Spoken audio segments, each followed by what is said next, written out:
Welcome, dear listeners, to another descent into the abyss that is the shadow behind you.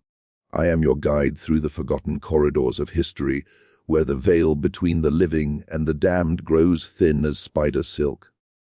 Tonight, we venture into the heart of the Missouri Ozarks, that rugged labyrinth of ancient hills and shadowed valleys, where the earth itself seems to whisper secrets long buried under layers of moss and forgotten graves. The year is 1915, a time when the world beyond these mountains churned with the gears of war, distant echoes of trenches and mustard gas in Europe. But here, in the isolated hamlets of stone and timber, life clung to older rhythms dictated by the seasons, the soil, and something far more primordial. Imagine, if you will, the Ozarks as they were then, a wild expanse of karst topography, where limestone caves gaped like the maws of slumbering beasts, and rivers like the current and the Jack's Fork carved serpentine paths through dense forests of oak and hickory. The air hung heavy with the scent of damp earth and wild honeysuckle in spring, but by autumn it turned crisp, laced with the smoke of wood-burning stoves and the faint, acrid tang of moonshine stills hidden in the hollows. Communities were sparse, clusters of log cabins and clapboard houses huddled around general stores and one-room churches, where folks eked out livings from farming rocky soil, logging the virgin timber, or mining lead from the earth's reluctant veins. Railroads had begun to snake their way in, bringing outsiders, hunters, fishermen, and the occasional tourist seeking the untamed wilderness. But the core remained untouched, a place where superstition walked hand in hand with scripture.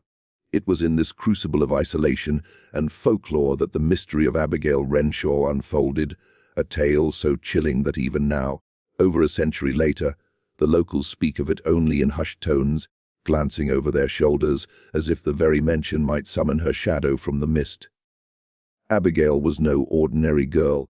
Born in 1895 to Elias and Martha Renshaw, she grew up in the tiny settlement of Pine Hollow, a forgotten speck near the current river in Shannon County.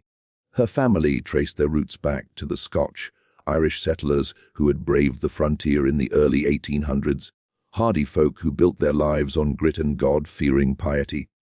But whispers followed the Renshaws like a persistent fog, rumors of a curse, inherited from an ancestor who had dabbled in the dark arts during the Civil War, when bushwhackers roamed these hills like wolves. Abigail herself was a vision of ethereal beauty, pale skin that seemed to glow in the moonlight, raven hair that cascaded like a waterfall over her shoulders, and eyes the color of storm clouds, always distant, as if gazing into realms unseen. By 1915, at the age of 20, she had become something of a local enigma. Unmarried, she spent her days tending the family farm, but her nights were the stuff of speculation. Villagers claimed to see her wandering the woods alone, barefoot and clad in a simple white dress, murmuring to the trees as if they answered back. Some said she communed with the spirits of the land, the ghosts of Native Americans who once called these hills home, the Osage, whose burial mounds dotted the landscape like silent sentinels. But it was in the summer of that fateful year that the true horror began to uncoil. Reports trickled in, strange lights flickering in the Renshaw cabin after midnight, unearthly howls echoing from the ridges. Not the cries of coyotes or wolves, but something deeper, more guttural, like the wail of a soul torn asunder.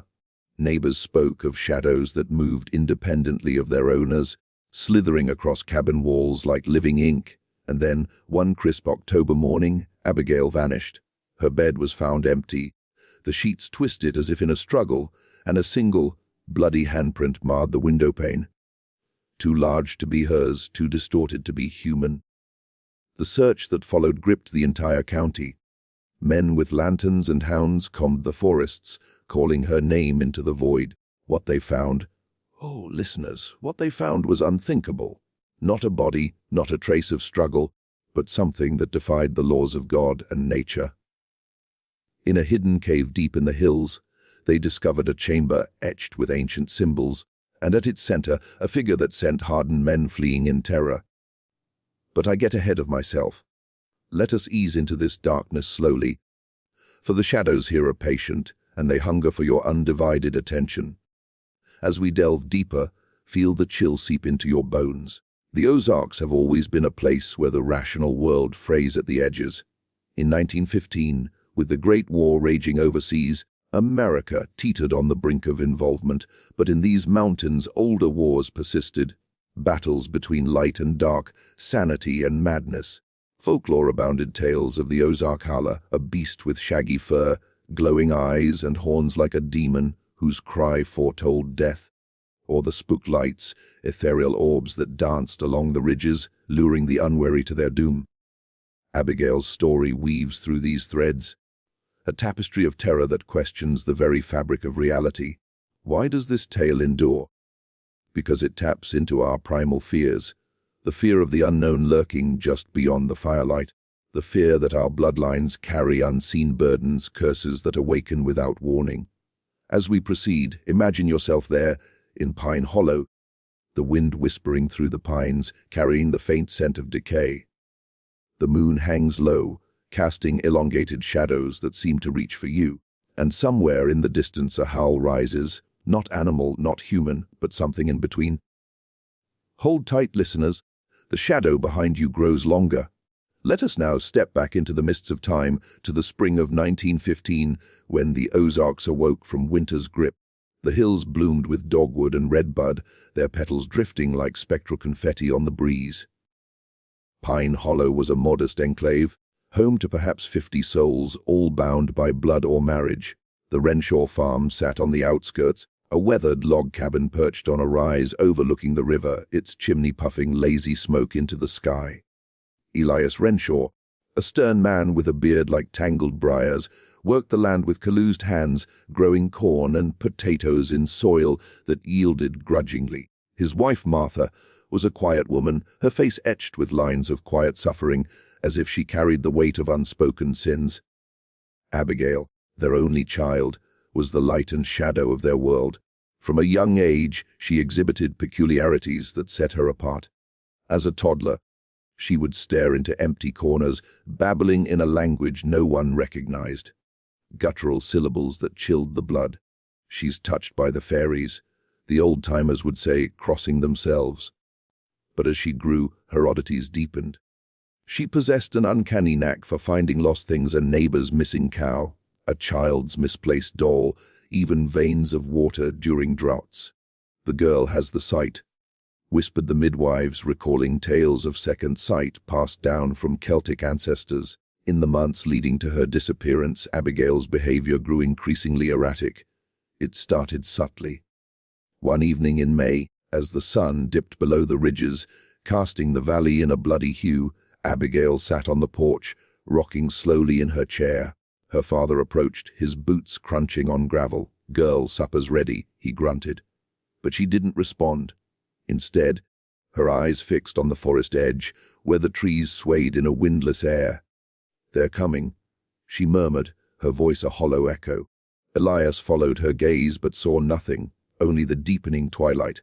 That night, the first howl pierced the silence. It began low, a rumble like thunder in the distance, then rose to a piercing wail that rattled the cabin's windows. The hounds whimpered and hid under the porch. Martha clutched her Bible, reciting psalms under her breath. Elias grabbed his shotgun, stepping out into the yard, the moon silvering the landscape. "Who's there?" he bellowed. The howl answered, closer now, seeming to emanate from the very ground beneath his feet. It wasn't a wolf, too resonant, too filled with malice. Neighbors later swore they heard it 2 miles away, a sound that curdled milk and wilted flowers. The next day, Abigail seemed unchanged, tending the garden with mechanical precision. But her mother noticed the changes, dark circles under her eyes, as if sleep eluded her, and a faint tremor in her hands. "What's ailing you, child?" Martha asked, kneading dough in the kitchen, the room filled with the warm scent of yeast and wood smoke. Abigail paused, her spade hovering over the earth. "The shadow, Mama." "It's hungry." Martha pressed no further, for fear gnawed at her heart. She remembered her own grandmother's stories, of a Renshaw forebear, a woman named Eliza, who in 1863 had bargained with dark forces to save her kin from Confederate raiders. The price, a soul from each generation claimed on their 20th year. As summer ripened, the anomalies multiplied. Lights appeared in the woods, pale blue orbs that bobbed like willow, the wisps drawing closer to the cabin each night. Abigail began sleepwalking, found one morning by the riverbank, her nightgown soaked, murmuring about the Cave of Whispers. Elias forbade her from wandering, but locks proved futile. She'd slip out like a ghost. Villagers avoided the Renshaws, crossing the road when they approached. "That girl's marked," said old man Harlan at the general store, puffing on his pipe, the tobacco smoke curling like phantoms. Heard tell of the howler claiming its due. Tension built like storm clouds. In July, during a church picnic by the river, laughter echoing, children splashing in the shallows, Abigail collapsed. One moment she was sharing apple pie, the next she writhed on the ground, eyes rolling back, foaming at the mouth. "The devil's in her!" cried Widow Jenkins. But as the preacher laid hands on her, Abigail spoke in a voice not her own. Deep, gravelly, ancient, the blood debt awakens. The unthinkable waits in the depths. The crowd scattered, leaving her family to carry her home. From then on, isolation enveloped them like a shroud. By August, the howls were nightly companions. Shadows in the cabin behaved unnaturally, stretching across floors without light sources, forming shapes, hands, faces, twisted figures. Martha found Abigail one dawn, standing before a mirror, her reflection delayed, moving seconds after she did. "It's me, but not me," Abigail whispered, tears streaming. Elias, desperate, sought the local healer, a crone named Granny Voss, versed in herb lore and charms. She brewed potions of mandrake and vervain, but to no avail. "The curse is rooted deep," she croaked, her eyes like coals. "From the old blood, only the cave can end it." As September waned, Abigail confided in a diary hidden under her bed. Entries scrawled in frantic script, the voices call from the earth. They promise release, but at what cost? I see them in dreams, pale figures with empty eyes reaching from the soil. The final entry, dated October 2040, "Tonight, I go to them. Forgive me." The morning of October 25 dawned cold, frost glazing the leaves. Elias rose to find the cabin door ajar, a chill wind whistling through. Abigail's room was empty, her bedclothes rumpled, a single candle guttered out on the sill. And there, on the window, that bloody handprint, smeared as if dragged by unseen force. The search began at once. The search for Abigail Renshaw transformed Pine Hollow into a hive of frantic activity, a stark contrast to its usual somnolent pace. Elias rallied the men at dawn, their breaths fogging in the crisp air, lanterns swinging like pendulums. "My girl's out there," he roared, his voice cracking like dry timber. The hounds bayed, noses to the ground, picking up her scent, lavender and earth, leading into the dense woods. Neighbors joined, armed with rifles and axes, their faces etched with dread. The forest swallowed them, branches clawing at coats, roots tripping boots. The air grew thick, oppressive. Carrying the metallic tang of impending rain, they followed the trail up rocky slopes, past bubbling springs and fallen logs carpeted in moss. Hours passed. The sun climbed, filtering through the canopy in dappled shafts that danced mockingly. Whispers spread among the searchers.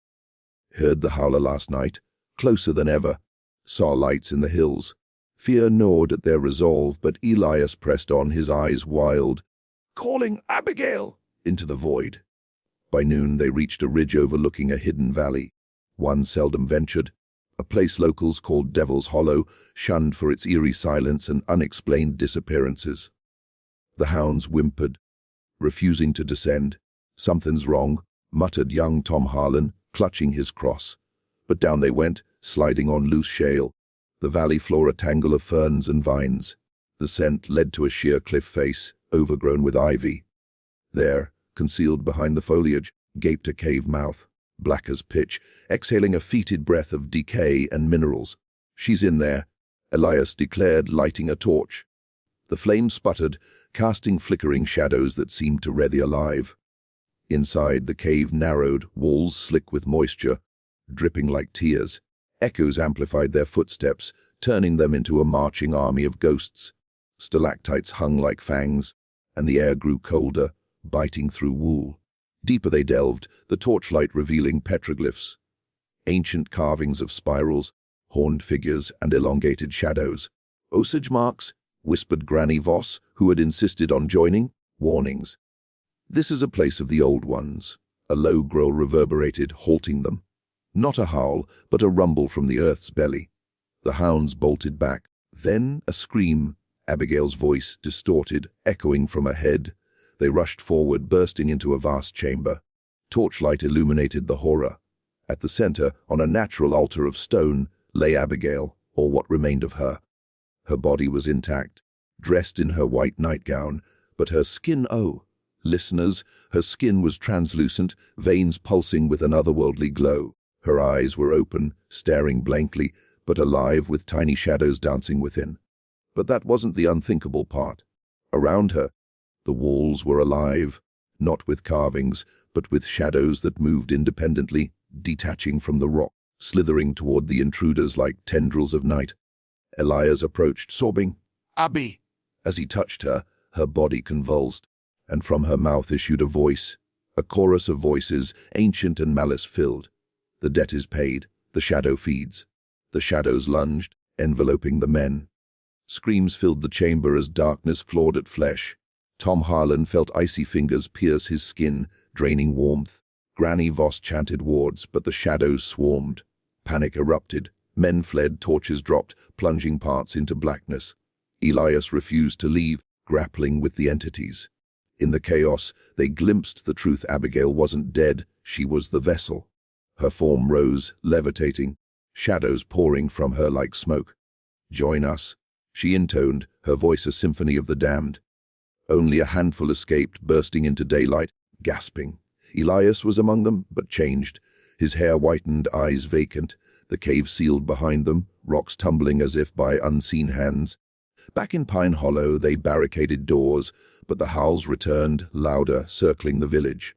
In the days that followed, more vanished. First Widow Jenkins, then the preacher. Shadows crept into homes, whispering names. The unthinkable revelation dawned: Abigail hadn't been taken. She had awakened the curse, becoming the conduit for an ancient entity. The Shadow Eater, bound in the cave since time immemorial, feeding on bloodlines. Survivors fled, abandoning Pine Hollow. By winter it was a ghost town, cabins crumbling, overgrown. Elias lingered, mad, muttering about the unthinkable. That Abigail's fate was not death, but eternal fusion with the shadows, her essence fragmented, haunting the hills forever. To fully grasp the chilling enigma of Abigail Renshaw, we must peel back the layers of history and folklore that cloak the Missouri Ozarks like a funeral shroud. The year 1915 marks a pivotal moment in this region's saga, a bridge between the rugged frontier past and the encroaching modern world, yet still steeped in ancient mysteries that refuse to die. Let us wander these paths, where fact and legend intertwine, creating an eerie authenticity that makes Abigail's tale feel not just possible, but inevitable. The Ozarks themselves are a geological relic, an upland plateau eroded over dunes into a maze of hills, valleys, and caverns. By 1915, human history here spanned centuries. The Osage people, indigenous stewards, had long revered these lands, etching petroglyphs in caves, symbols of spirits and underworld journeys. European settlers arrived in the late 1700s, primarily Scotch, Irish, and German immigrants fleeing poverty or persecution, bringing with them a rich tapestry of folklore tales of fairies, witches, and shape-shifters that melded with native legends to birth uniquely Ozark myths. Economically, 1915 saw the Ozarks in transition. The timber boom of the late 1800s had stripped vast forests, leaving scarred landscapes, but railroads like the current river line opened doors to tourism. Wealthy urbanites built hunting lodges, drawn by the wild beauty, while locals scratched livings from subsistence farming, moonshining, and remnant mining. World War I loomed. Draft registrations began in 1917, but in 1915 rumors of war stirred unease, amplifying superstitions. Isolation bred self-reliance, but also paranoia. Vigilante groups like the Bald Nobers, though disbanded by the 1890s, left a legacy of frontier justice and fear. Folklore pulsed through daily life. The Ozark Howler, a cryptid described as a bear-like beast with horns and a blood-curdling cry, was whispered to portend doom. Sightings dated back to the 1800s, often in remote hollows like Devil's Hollow. Spook lights, mysterious orbs, were attributed to ghost miners or lost souls, scientifically explained as marsh gas but culturally seen as harbingers. Witches and haints, ghosts abounded. Granny women like Granny Voss practiced folk medicine, blending herbs with charms against the evil eye. Curses and blood debts echoed real traumas. The Civil War scarred the Ozarks with guerrilla warfare, families torn asunder, leaving cursed lineages. Stories of vanishing people weren't uncommon. Caves swallowed explorers, rivers claimed drownings, woods hid runaways. In 1915, a real case echoed Abigail's reports of strange phenomena in rural Missouri, including poltergeists and unexplained lights, often tied to stressed families. Cultural isolation preserved these beliefs. Churches preach fire and brimstone, viewing oddities as demonic. Women like Abigail, unmarried and touched, faced suspicion, echoing witch hunts. The site was both gift and curse, linked to Celtic heritage. Blending fact and folklore, Abigail's story gains unsettling weight. Caves like those in Shannon County hold real ancient artifacts. Petroglyphs depict shadow beings. The unthinkable discovery mirrors legends of soul, trapping entities, perhaps inspired by Osage underworld myths. Thus, the Ozarks of 1915 weren't just backdrop but catalyst, a cauldron where history's ghosts stirred, making the impossible feel palpably real. Beneath the surface of Abigail Renshaw's haunting lies a labyrinth of symbolic and psychological depths, a mirror reflecting universal fears and cultural traumas. This tale isn't mere ghost story, it's a dissection of human nature's darkest recesses, wrapped in an ominous veil that questions our grasp on reality. Let us probe these shadows with an intellectual scalpel, maintaining the chill that clings to every revelation. Symbolically, Abigail embodies the cursed inheritance, the bloodline as burden. Her family's debt evokes generational trauma, a theme resonant in Ozark culture, where Civil War atrocities and economic hardships pass down like tainted heirlooms. The shadow, hungry and insatiable, represents repressed secrets, familial sins, societal taboos, or the collective unconscious jung described as the shadow archetype, unacknowledged aspects of self that, when ignored, manifest monstrously. Abigail's fusion with it suggests integration gone awry, a loss of individuality to ancestral ghosts. Psychologically, her sight and possessions mirror dissociative states, perhaps triggered by isolation. In 1915's rural Ozarks, mental health was stigmatized as demonic. Abigail's episodes could symbolize hysteria or epilepsy, misinterpreted through folklore's lens. The unthinkable discovery, her levitating, shadow-infused form, taps into body horror, the fear of corporeal violation, akin to Lovecraftian cosmic dread, where the self dissolves into the void. Thematically, isolation breeds terror. The Ozarks' remoteness amplifies agoraphobia's inverse, the horror of being trapped with the unknown. Universal fears surface, the dark woods as subconscious, caves as wombs, tombs, howls as primal screams. It connects to cultural trauma, native displacement, settler hardships, echoing how suppressed histories haunt. Human nature's duality shines. Elias's denial, villagers' superstition highlight denial and mob fear.